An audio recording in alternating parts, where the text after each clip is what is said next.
आपल्या भारदस्त आवाजाने आणि उत्तम अभिनयाने अभिनेता शरद केळकरने नेहमीच प्रेक्षकांचं मन जिंकलंय. मराठीसह हिंदी कलाविश्वातही शरदने आपल्या अभिनयाची छाप सोडलीय. शरदच्या अभिनयाचं सगळीकडेच कौतुक करण्यात येतंय. मात्र कलाकारांनी अवाढव्य मानधन घेणं बंद केलं पाहिजे, असं मत त्याने महाराष्ट्र टाइम्सला दिलेल्या मुलाखतीत मांडलंय. आम्ही कलाकारांनी अवाढव्य मानधन घेणं बंद केलं पाहिजे. तुम्ही सिनेमाच्या नफ्यात भागीदारी घ्या. कलाकार 100 रुपये मानधन घेत असेल तर त्याचं निम्म मानधन घेऊन उरलेले निम्मे पैसे सिनेमाच्या निर्मितीत गुंतवा. हिंदीत अनेक कलाकार असंच करतात. कलाकारांची फी सिनेमागणिक वाढत जाते, पण सिनेमाचं कलेक्शन वाढत नाहीये. हे फारच संयुक्तिक दिसत नाही.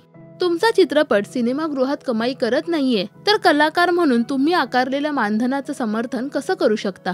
केवळ कलाकारच नव्हे तर वेगवेगळ्या विभागातील HOD यांनीही असा विचार करायला हवा. सिनेमा ही फक्त कला नाही तर तो व्यवसायही आहे. उद्या इंडस्ट्री आर्थिकदृष्ट्या मोठी झाल्यावर त्याचा फायदा आपल्या सर्वांनाच होणार आहे, असं मत शरदने मांडलंय.